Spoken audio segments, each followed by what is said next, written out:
Hello everyone, स्वागत है आप सभी का हमारे यूट्यूब चैनल एप्पल क्लासेस पर। आज की क्लास में हम क्लास 7th की ज्योग्राफी का चैप्टर नंबर 4 करेंगे, जिसका पार्ट 2 रहेगा।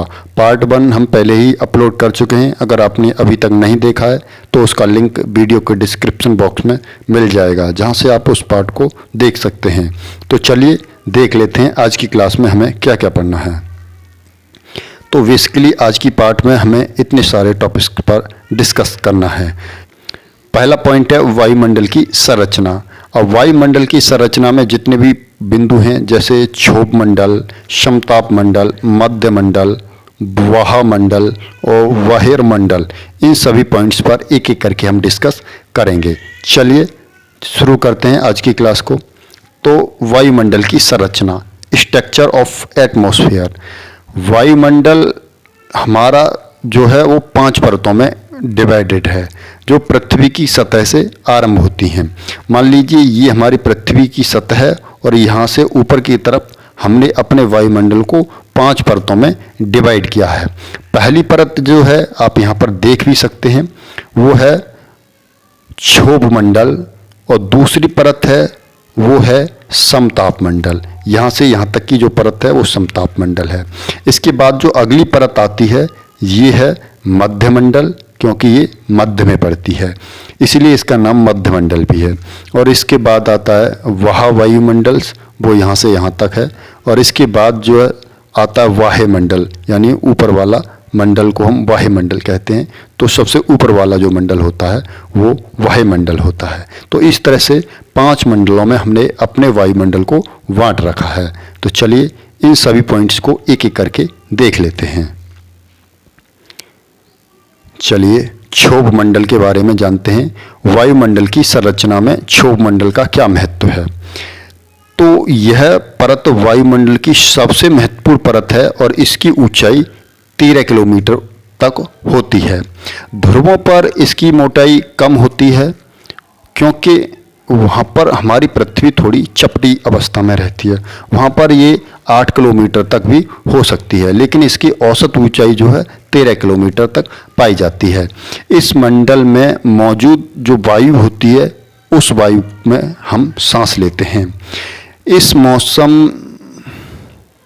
इस मंडल में जितनी भी पृथ्वी पर मौसमी घटनाएं होती हैं वो होती हैं, यानी कि इसी में वर्षा, कोहरा, ओला वर्षण, आंधी, तूफान, चक्रवात, ये सारी जो घटनाएं हैं जो पृथ्वी पर होती हैं, वो सारी की सारी घटनाएं हमारे इसी मंडल में होती हैं।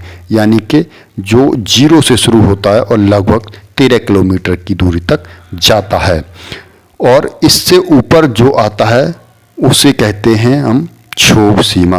यानी कि समताप मंडल और क्षोभ मंडल के बीच में एक स्थिति बनती है, उसे कहते हैं हम क्षोभ सीमा। यानी कि कुछ हिस्सा क्षोभ मंडल का और कुछ हिस्सा जो होता है वो समताप मंडल का। जहाँ दोनों मंडल्स मिलते हैं उस बीच वाली लेयर को क्षोभ सीमा कहा जाता है। तो अब आप समझ गए होंगे कि क्षोभ मंडल, स्ट्रेटोस्फीयर्स क्या होता है। हमारा तीसरा मंडल आता है मध्य मंडल, यानी कि मीसोस्फीयर। यह पृथ्वी के ऊपर वायुमंडल की तीसरी परत होती है। यानी सबसे पहली परत होती है क्षोभ मंडल, दूसरी परत होती है समताप मंडल, और उसके बाद आता है हमारा मध्य मंडल। मध्य मंडल जो है समताप मंडल के ऊपर होता है, और समताप मंडल और मध्य मंडल के बीच में एक परत होती है जिसे हम समताप सीमा कहते हैं। समताप मंडल और मध्य मंडल के बीच में जो दोनों का मिला हुआ स्थान होता है उसको हम समताप मंडल कहते हैं। यह परत लगभग 80 मीटर की ऊंचाई तक फैली होती है, और अंतरिक्ष में प्रवेश करने वाले उल्का पिंड जो होते हैं इसी परत में आकर जलने लगते हैं। जब कोई उल्का पिंड पृथ्वी की ओर चलता है तो वो वायुमंडल के किस परत में आकर जलने लगता है, तो वो मध्य मंडल में आकर जलने लगता है। तो इस तरह से अब आप मध्य मंडल के बारे में समझ गए होंगे। चलिए नेक्स्ट मंडल को देख लेते हैं। नेक्स्ट हमारा मंडल है वो है वायुमंडल, यानी थर्मोस्फीयर। इस मंडल को हम आयन मंडल भी कहते हैं। वह वायुमंडल में बढ़ती ऊंचाई के साथ इसका तापमान तीव्रता के साथ बढ़ता है। यानी आप यहाँ से मध्यमंडल जो होता है वहाँ से और ऊपर का जो भाग है उसे हम वायुमंडल कहते हैं। यह लगभग 80 से लेकर 400 मीटर की ऊंचाई तक फैला है। इस मंडल की सबसे ज़्यादा महत्वपूर्ण और उपयोगी बात यह है कि यह रेडियो संचार के लिए उपयोग में लाया जाता है। वास्तव में पृथ्वी पर से जो रेडियो प्रसारित तरंगें हैं इस मंडल के द्वारा पुनः पृथ्वी की ओर वापस या लौटा दी जाती हैं। इस मंडल को कई भागों में बांटा जाता है, डी लेयर, ई लेयर, एफ लेयर और जी लेयर। तो इस तरह से हमारा ये जो वायुमंडल है इसकी ऊंचाई काफ़ी ज़्यादा है और ये हमारे लिए जो रेडियो तरंग हैं उनको परावर्तित करता है, जिससे कम्युनिकेशन सिस्टम जो है इस पृथ्वी पर चल पा रहा है। चलिए नेक्स्ट मंडल्स और देख लेते हैं क्या है। नेक्स्ट मंडल है हमारा वायुमंडल, जिसको हम एक्सोस्फीयर कहते हैं। वायुमंडल की सबसे ऊपरी परत को हम वायुमंडल के नाम से जानते हैं। यह वायु की बहुत ही पतली परत है। इसे हम आयतन मंडल के नाम से भी जानते हैं। यहाँ पर देख सकते हैं ये परत वायुमंडल के ऊपर वाले भाग में पाई जाती है। इसे हम आयतन मंडल भी कहते हैं। इसकी ऊंचाई 640 से 1000 किलोमीटर तक मानी जाती है। इस मंडल में हल्की गैसें जैसे हीलियम और हाइड्रोजन अंतरिक्ष में तैरती रहती हैं और 1000 किलोमीटर की ऊंचाई के बाद जो है वायुमंडल बहुत ही ज़्यादा विरल हो जाता है। यहाँ से ऊपर जो वायुमंडल है बहुत ही ज़्यादा विरल हो जाता है और इसके बाद ये वायुमंडल जो है अंतरिक्ष में विलीन हो जाता है और यहाँ के बाद अंतरिक्ष शुरू हो जाता है।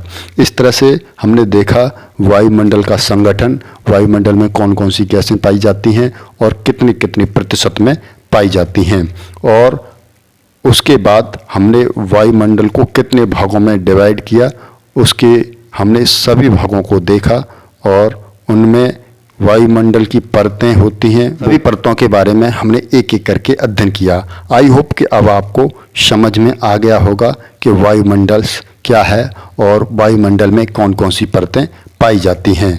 आई होप कि हमारी ये क्लास आपको अच्छी लगी होगी। अगर ये क्लास अच्छी लगी है तो आप हमारे चैनल को सब्सक्राइब कर सकते हैं और बेल के आइकन को भी प्रेस कर सकते हैं, जिससे कि हमारे आने वाली हर वीडियो आपको मिल सके। सो थैंक यू, धन्यवाद।